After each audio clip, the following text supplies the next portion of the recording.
Tragedia ieri sera a Fara di Soligo, uno scooter finisce contro un lampione, studentessa 14enne perde la vita, gravissimo l'amico di 17 anni. Vittoria deceduta nello schianto di Farra, era una studentessa modello, qualche anno fa aveva recitato in una fiction Rai il sindaco di Maser. Il papà mi ha detto che il dolore è troppo forte e che non ha più senso vivere. Aveva appena 2 anni Elena, uccisa da un tumore al cervello, la piccola è venuta a mancare nel reparto di pediatria del Caffoncello, martedì i funerali a Paese. Sale a 6 il numero dei contagiati a Feltre, anche oggi è proseguito lo screening sulle persone entrate in contatto con i commessi dell'Eurobrico, risultati positivi al Covid, focolaio sotto controllo, assicura il sindaco. I bilanci degli enti locali sono in sofferenza per le mancate entrate di questi mesi, dice il presidente dell'UPI Veneto Marcon, che spiega: useremo l'avanzo di bilancio. La mala burocrazia costa decine di miliardi al sistema economico, pressing di regione, mondo economico sul governo perché adotti al più presto l'annunciato decreto semplificazioni. Ulteriore allentamento delle misure anti-Covid, ai matrimoni da ieri i neosposi possono scambiarsi il primo bacio dopo il sì senza mascherina come ha fatto ad Ossone da Federica e Nicola. Buonasera, ben ritrovati in diretta come sempre l'informazione che arriva dalla Marca Trevigiana. In apertura, prima di raccontarvi che cosa è accaduto nella giornata, vediamo i dati legati al contagio del Covid. La tabella è stata diffusa dall'azienda Zero da circa un'ora e ci racconta la fotografia dei dati del contagio delle ultime 12 ore. Allora, i dati sono ovviamente positivi, c'è un unico contagio in provincia di Belluno, sapete del focolaio di Feltre, quindi forse era prevedibile, e allora sono 19.276 ad oggi dall'inizio dell'emergenza i casi di coronavirus nel nostro Veneto. I casi attualmente positivi sono 461, mentre le persone in isolamento sono 711, 16.807 sono le persone che sono guarite. Non ci sono stati decessi nelle ultime 12 ore, dunque un solo nuovo caso in tutto il Veneto. Adesso andiamo, come avete sentito nei nostri titoli, a Farra, dove nella notte ha perso la vita una ragazza di appena 14 anni, era passeggera mentre viaggiava in uno scooter insieme ad un amico di 17 anni che in questo momento è ricoverato, sta lottando tra la vita e la morte. Sentiamo che cosa è accaduto. Il mio amico che abita di là, che ha sentito, sono arrivati da là, l'ha sentito il botto, prima di me è venuto qua, aveva il telefonino, ho chiamato subito. Perché ho visto la ragazza che ha tentato di sollevarsi, poi invece è crollata. Vittoria De Paoli morirà poche ore dopo all'ospedale di Conegliano. Era passeggera dietro l'amico di 17 anni in sella ad uno scooter Piaggio 125, insieme probabilmente per fare un giro dopo la festa. Il giovane alla guida del mezzo si trova ora ricoverato in gravi condizioni all'ospedale. L'incidente è avvenuto intorno alle 23 di sabato sera. I due stavano facendo un giro probabilmente con loro su altri mezzi. C'erano degli amici. Tutti assieme avevano frequentato la stessa festa a pochi metri dal luogo dell'incidente. Vittoria era di Maser ed era stata accompagnata alla festa dalla mamma. Non è ancora chiaro come mai si trovasse fuori e sullo scooter di un amico. Il ragazzo stava percorrendo via Rialto in direzione via Calnova quando all'incrocio con via Borgata Grotta deve aver perso il controllo del mezzo, andando a sbattere violentemente contro questo lampione e la recinzione di un'abitazione. Ho sentito un gran botto e sono uscito credendo che fosse scoppiata una bombola, invece purtroppo ho riscontrato là il macello. Hanno buttato giù anche il palo della luce. Nell'impatto i corpi dei due ragazzi sono stati sbalzati a terra. Per Vittoria, che era cosciente subito dopo la caduta, i traumi interni però si sono rilevati troppo gravi. I soccorsi sono stati chiamati dal proprietario dell'abitazione. Sul posto sono arrivati i carabinieri. È ancora da chiarire che cosa sia accaduto quella notte, che cosa abbia spinto i giovani ad uscire, come non è ancora chiaro se i due avessero addosso il casco al momento dell'impatto. Quello che è certo è che ora c'è un giovane che sta lottando tra la vita e la morte e che l'incidente è avvenuto in una curva definita maledetta da tanti in paese, un punto bruttissimo in una strada in cui biciclette e trattori arrivano sempre ad alta velocità. Ci vorrebbe uno stop, uno di quelli che rallentatore, sa, quello addosso, e di là mettere un 30 all'ora, perché i trattori ormai vanno a 50 all'ora, vanno su per le vigne a lavorare, no? Tornano giù con la fretta, con questo, con l'altro, perché devono fare il lavoro oppure la pioggia, eccetera. Corrono come matti. Baby Star e studentessa modello, tutto il paese piange la morte di Vittoria. Abbiamo chiesto al sindaco di Masera un suo ricordo e il suo pensiero personale. Il papà Moreno mi ha detto: Claudia, io ho un dolore indescrivibile, incredibile, che mi viene da morire. Dico solo vorrei morire anch'io, perché questa figlia adorata, ecco, persa così, con questa telefonata raggiunta che ha avuto nella notte, una telefonata che tutti i genitori, io parlo da madre anch'io, quella telefonata che mai vorresti avere. Lunghi capelli biondi, occhi chiari, viso e sguardo d'angelo, ma soprattutto una grande testa. Vittoria era una studentessa modello, una bambina prodigio. Nel 2016 aveva recitato nella fiction Rai Di padre in figlia girata nel Bassanese con Cristiana Capotondi e Stefania Rocca. Quando si cresce i maschi stanno con i maschi e le femmine con le femmine. Che stupidaggine, a me non mi va di stare solo con le femmine, mi annoio. Basta Sofia. Una ragazza di talento, ben voluta e solare. Una brava ragazza, ecco, impegnata a scuola, che aveva anche un grande talento artistico, perché tutti, come sanno, ha anche recitato in una fiction qualche anno fa. Frequentava la prima liceo classico al Levi ed era brava in anticipo perché aveva cominciato anche con la primina. Sono sconvolta, non ho parole per descrivere il dolore che anch'io provo. Tutta la comunità è addolorata stamattina, nessuno si aspettava di svegliarci stamattina, questa domenica, e avere questa notizia. La comunità di Masera, Vittoria viveva a Crespignaga, si è subito stretta intorno alla famiglia, al papà Moreno che lavora in banca a Borso del Grappa, alla mamma Paola, titolare di un salone di parrucchiera, e le sorelle gemelle Rebecca e Carolina, 22 anni. Un pensiero anche alla famiglia del giovane e amico che guidava lo scooter in cui viaggiava Vittoria. Intanto speriamo possa recuperare, ecco, che i danni non siano così gravi, perché quando ci sono questi incidenti poi anche le conseguenze sono gravissime, e poi l'aiuto psicologico che avrà bisogno anche lui, perché penso sarà dura per lui continuare a vivere con questo dolore della cara Vittoria, della sua amica, ecco, che non c'è più.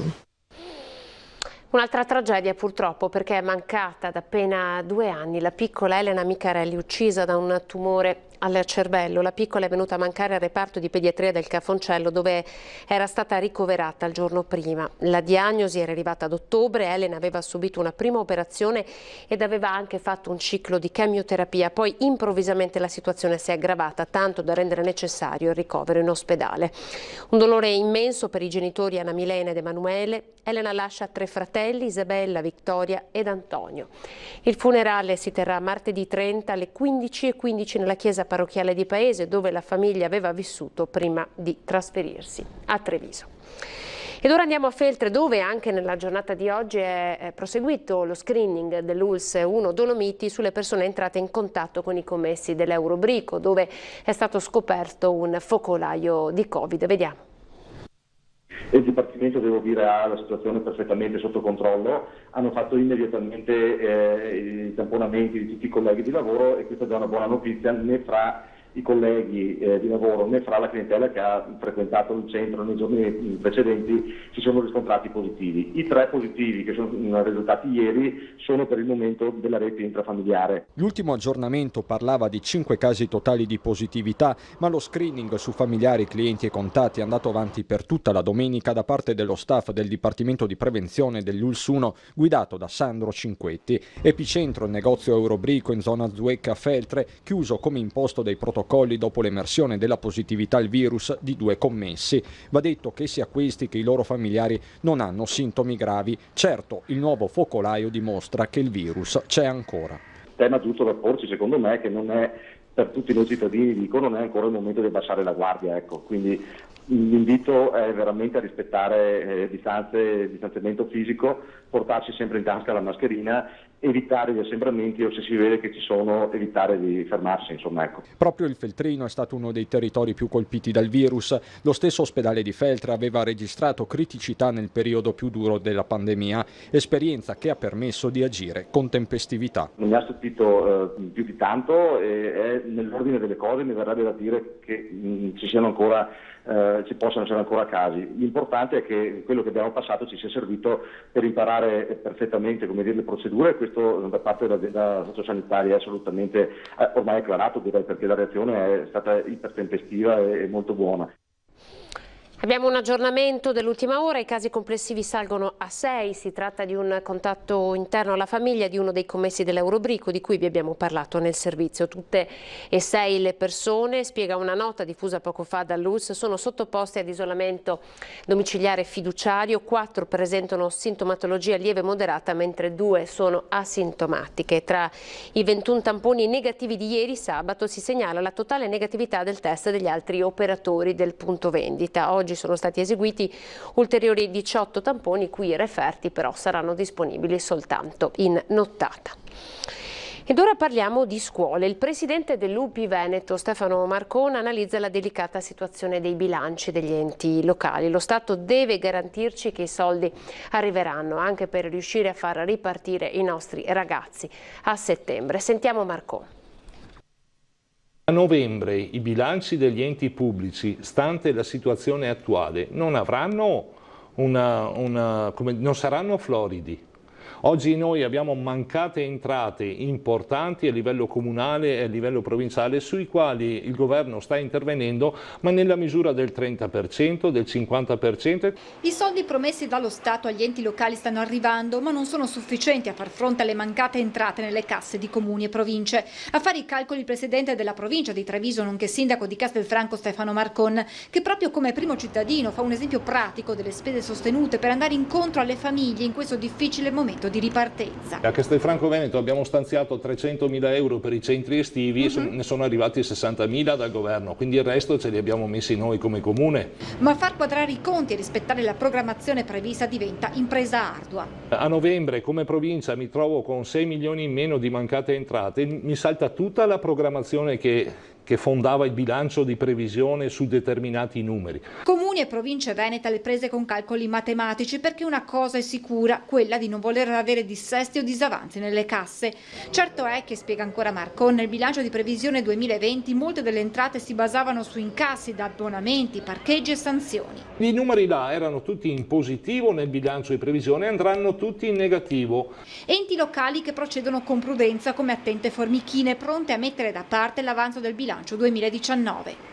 In normali condizioni questo avanzo di bilancio ti consente di poter portare avanti programmazione che magari hai tenuto fermo perché non avevi disponibilità economiche. Oggi cosa stiamo facendo? Un po' tutti. Accantoniamo l'avanzo e lo utilizziamo a supporto del tessuto e parte lo teniamo là per capire cosa succederà da qui a novembre, quando saremo chiamati a fare l'ultima variazione di bilancio. Alla luce di questa delicata situazione dei bilanci, comuni e province devono anche mettere in conto le spese per il nuovo anno scolastico per reperire gli spazi necessari ad ospitare in sicurezza gli studenti dal 14 settembre. Ci siamo guardati attorno con uno spirito diverso, cercare di vedere laddove ci siano degli spazi, ancorché non destinati a scuola, non iscritti all'anagrafe scolastica, altro tema, ma che possano essere riconvertiti. Spazi dismessi delle ULSS o del demanio che vanno però sistemati investendo centinaia di migliaia di euro. Bisogna entro la settimana prossima avere ben le idee chiare, sapere di quante risorse abbiamo bisogno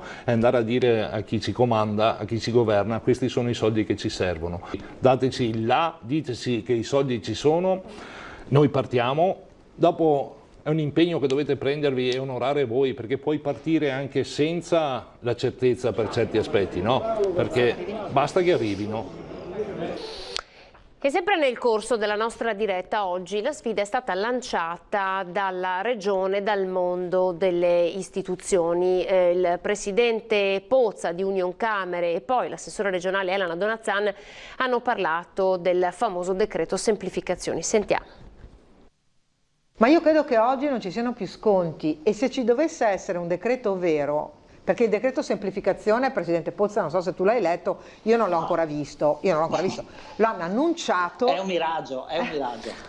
Io sono per sfidarli, mettiamogli noi le cose che vanno tolte, così gli diciamo dov'è che andate in questa partita, perché noi andiamo qui. Questo è il guanto della sfida lanciato nel corso della nostra diretta dall'assessore regionale Elena Donazzan e dal presidente di Unioncamere Mario Pozza, in pressing sul governo perché acceleri sull'annunciato decreto semplificazioni. La mala burocrazia, come rilevato dalla CGA di Mestre, costa decine di miliardi al sistema economico veneto, un macigno che nella fase della ripartenza rischia di tenere fermo al palo l'agognato rilancio, da qui la lettera delle categorie a Zaia. Nei giorni scorsi ho mandato una lettera al presidente Zaia ed è stata sottoscritta da tutte le categorie economiche del Veneto: artigianato, agricoltura, commercio, industria e turismo, tutte, chiedendo al presidente Zaia che si faccia portatore nella conferenza Stato-Regioni delle istanze della nostra regione, dei nostri imprenditori, perché siamo senza infrastrutture, non solo stradali ma anche informatiche, lo abbiamo visto,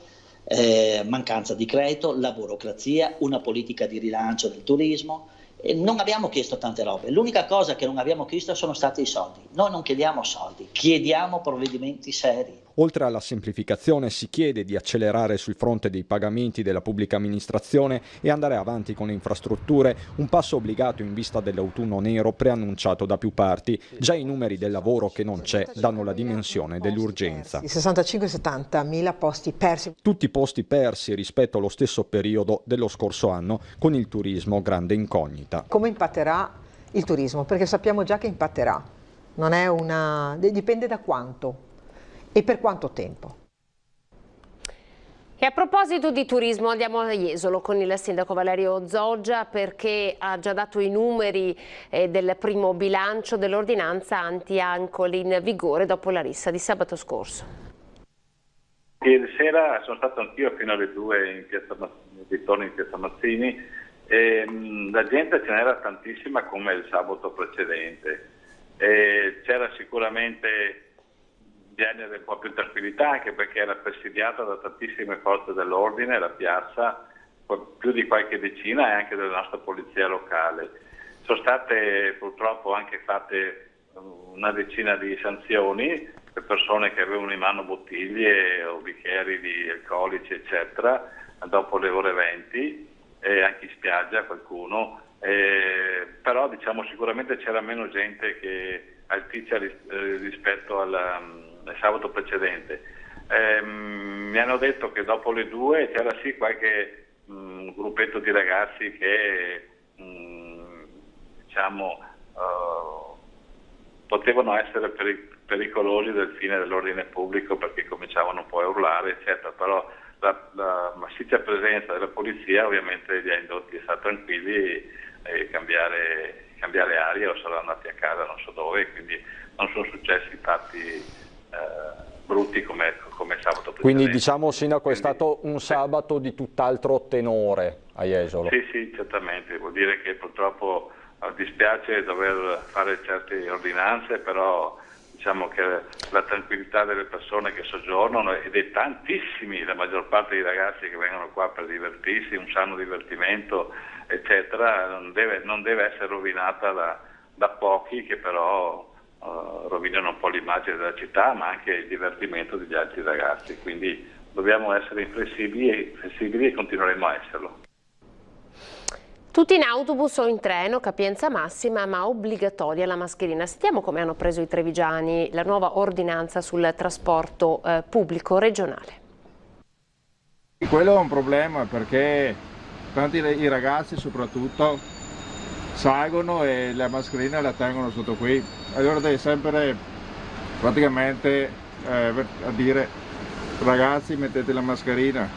Con le nuove linee guida regionali sul trasporto pubblico, chi non indosserà la mascherina su autobus o treni andrà incontro ad una pesante sanzione di 400 euro. Le direttive introdotte dall'ultima ordinanza prevedono infatti per i mezzi la capienza massima da omologazione, ma con l'obbligo della mascherina a bordo, misure che convincono i cittadini. D'accordo, ma sono abituata per fare la mascherina anche per i bambini. Per le persone che non hanno la possibilità, i mezzi pubblici sono qualcosa di fondamentale per loro. però mascherina obbligatoria. Sì, secondo me è giusto, anche perché in questo momento che appunto molte persone sono state vittime di questa pandemia, comunque è importante tutelare la propria salute e anche quella delle altre persone. Con l'inizio della scuola di sicuro il distanziamento sociale non si riuscirà a rispettare, quindi diciamo che per questo lato ok, è una scelta ragionevole, però per altri in questo momento si poteva anche tenere il distanziamento. Assolutamente obbligatoria, molto di più negli autobus rispetto a altri servizi. I 400 euro di multa non sono pochi, dicono i cittadini, che però aggiungono servono come segnale per capire l'importanza della mascherina. Se fosse anche di più sarebbe meglio secondo me, perché così non lo fanno solo una volta, stanno più attenti. Per chi lavora sono tanti soldi. Ma è giusto o sbagliato? Ma è giusto, perché la nostra salute è prevista, va indossata. Perché è anche un po' un messaggio, no? un avvertimento. Se fosse più bassa non la metterebbe nessuno. Cambiamo decisamente argomento, parliamo di cresime, battesimi, matrimoni che sono stati annullati a causa del coronavirus. A farne le spese tutte le imprese artigiane che lavorano nel settore delle cerimonie. Facciamo il punto. Dai 700 milioni al miliardo di perdite per le tante aziende artigiane venete che lavorano nel settore dei convegni e delle cerimonie, dai sarti ai servizi per la cura della persona, dai tipografi agli allestimenti, eventi cancellati o spostati ai prossimi mesi per l'emergenza Covid che si sono trasformati in mancate entrate. 23.613 le aziende potenzialmente coinvolte in regione, attive a marzo 2020, di cui 4.000 trevigiane, e nei primi 3 mesi dell'anno ne abbiamo già viste chiudere ben 662, di cui 112 nella Marca, spiega Vendemiano Sartor. Quindi tutta una serie di attività che creavano un indotto molto forte, ripeto, 4.000 imprese e circa 30.000 eventi in provincia di Treviso. Fortunatamente, continua Sartor, dal governo stanno arrivando i contributi e le misure promesse, ma è importante, aggiunge il presidente della Confartigianato, che anche le persone tornino alla normalità. Da un lato l'assistenza alle imprese e ai lavoratori, dall'altro poi la speranza che si vada verso una ripresa dell'economia, perché da noi le imprese non è che vogliono tante cose, no? Le imprese dicono noi ci basta lavorare e quando lavoriamo siamo a posto, insomma, ecco, purtroppo non hanno potuto fare e mi auguro che adesso si riprenda nella normalità. E da ieri chi si sposa si può scambiare il primo bacio, quindi insomma può togliere la mascherina. Noi abbiamo ascoltato 2 giovani sposini di Dossonna di Casier. Io una domanda è a vice sindaco, ufficiale dello Stato civile, in nome della legge dichiaro che il signor Nicola e la signora degli Esus Federica sono uniti in matrimonio.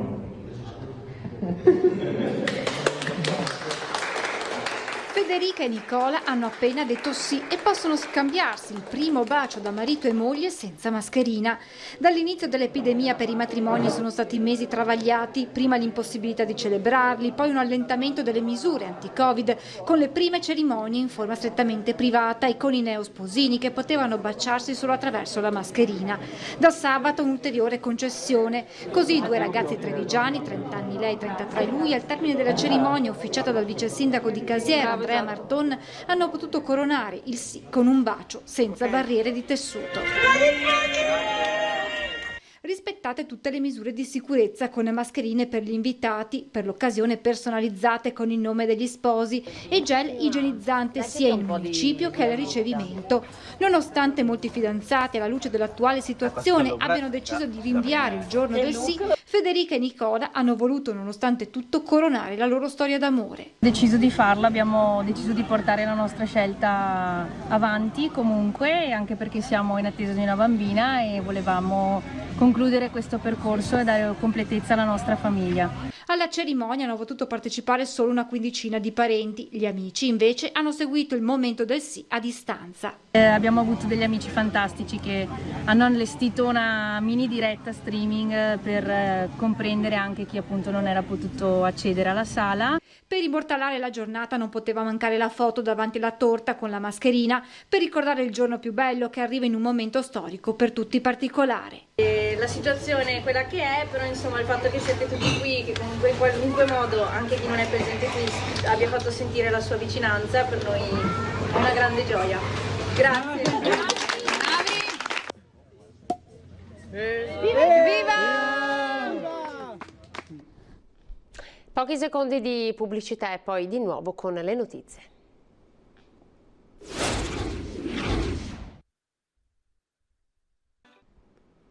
Eccoci ben ritrovati, adesso vi raccontiamo la storia di Rossano Ghedin, storico barbiere della Feltrina che ha accelerato la sua pensione proprio a causa del coronavirus. Allora in diretta social il suo saluto ai tanti clienti di una vita.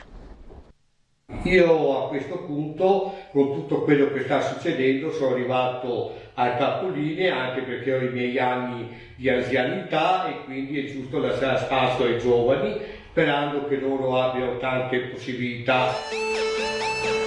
Guarda alle nuove generazioni Rossano Ghedin, storico barbiere della Feltrina, una vita trascorsa tra rasoi, schiume da barba e forbici, sempre con il sorriso sulle labbra, a parlare di lavoro, montagna ma anche politica, un punto di riferimento per molti trevigiani, tante le generazioni che si sono sedute sulle sue poltrone. I tempi per la pensione, a dire il vero, c'erano da un bel po', ma la decisione è stata accelerata dal Covid-19 che ha rivoluzionato la vita anche dei saloni. Mi dispiace però, perché avrei proseguito quel mio lavoro, perché sono sempre stato contento. Qui sono 45 anni, però io ho fatto 55 anni di lavoro, perché sono un po' vecchiotto e quindi penso proprio di essere contento di quello che ho fatto. Da qui il saluto e l'ultimo giro di chiavi filmato e condiviso sui social dai clienti, dalla moglie Elisabetta e dagli amici di una vita. Un ciao lo faccio adesso e un ciao lo farò dopo quando esco, che chiudo la porta per l'ultima volta.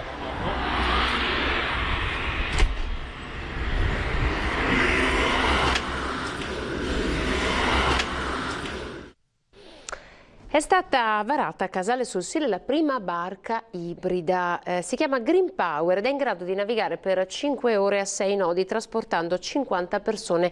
A realizzarla un'azienda del territorio, la Studio Plast.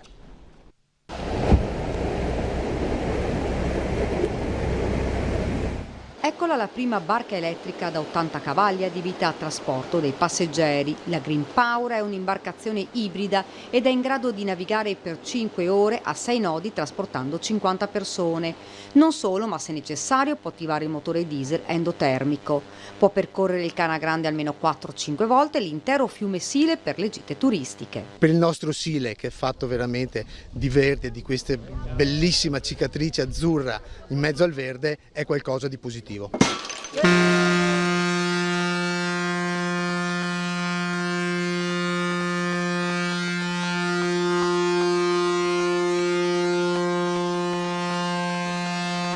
La Green Power sarà destinata al servizio delle isole della Laguna Nord, Torcello, Sant'Erasmo, Murano e Burano, in convenzione con ACTV, o per gite lungo il fiume Sile, in totale rispetto dell'ambiente. Si tratta del primo varo del cantiere trevigiano dopo il lockdown, un'operazione ecologica importante che ha l'obiettivo di ridurre a zero l'impatto ambientale dell'imbarcazione pur consentendo una buona autonomia di navigazione.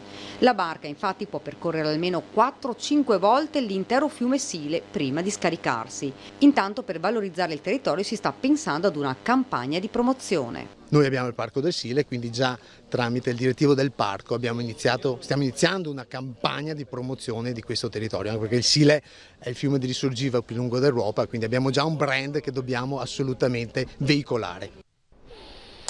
Ieri nella sede dell'Ente Paglio, siamo a Montebelluna, vi è stata una riunione per valutare l'opportunità di organizzare il Paglio 2020. Al termine, alla luce della situazione epidemiologica, all'unanimità è stato deciso che non vi fossero le condizioni di organizzare la manifestazione nemmeno in una versione più ridotta. L'edizione 2020 del Paglio di Montebelluna dunque non si svolgerà. Ci metteremo da subito al lavoro per l'edizione 2021, che dovrà essere straordinaria anche per compensare la perdita del 2020, così ha detto il sindaco Favero. Ed ora, come ogni domenica, la rubrica dei segni della nostra storia. In questa puntata vi raccontiamo l'origine dei portici e dei barbacani. Fanno parte della nostra storia e sono il nostro quotidiano. Li attraversiamo guardando i negozi o ci rifugiamo quando piove, ma anche quando il sole picchia duro.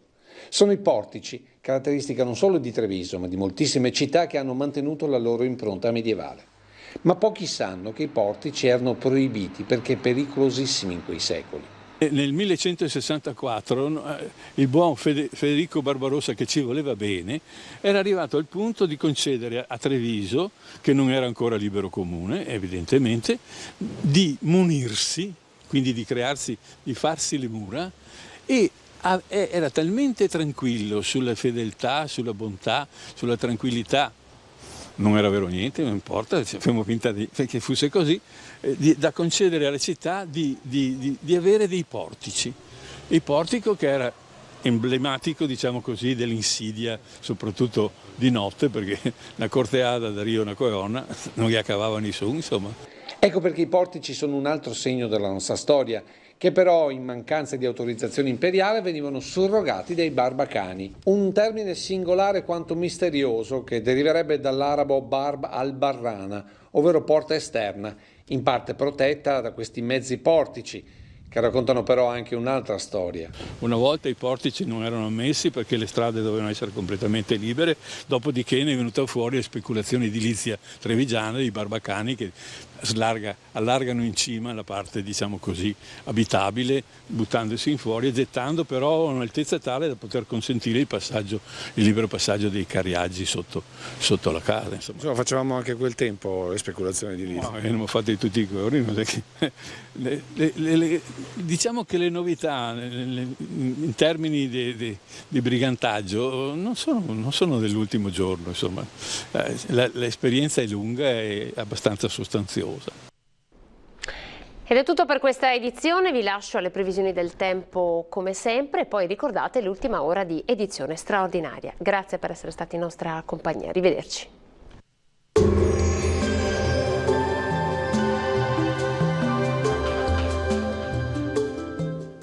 Pizza e bruschetta Enzo da Ross, totalmente artigianali, non surgelate, senza conservanti e del nostro territorio, nei migliori supermercati. Benvenuti al Meteo.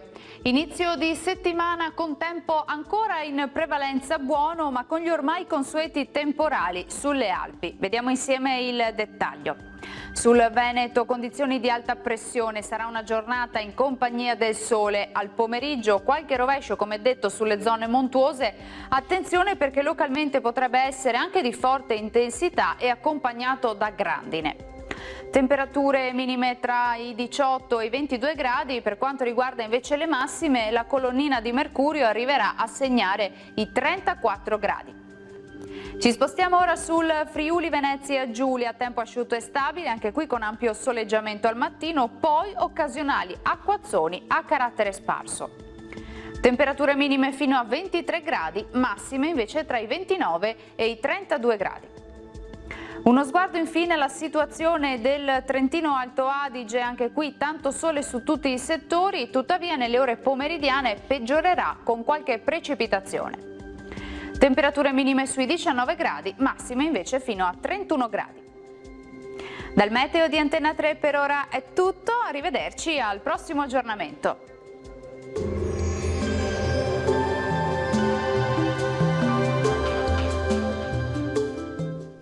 Pizza e bruschetta Enzo da Ross, totalmente artigianali, non surgelate, senza conservanti e del nostro territorio, nei migliori supermercati.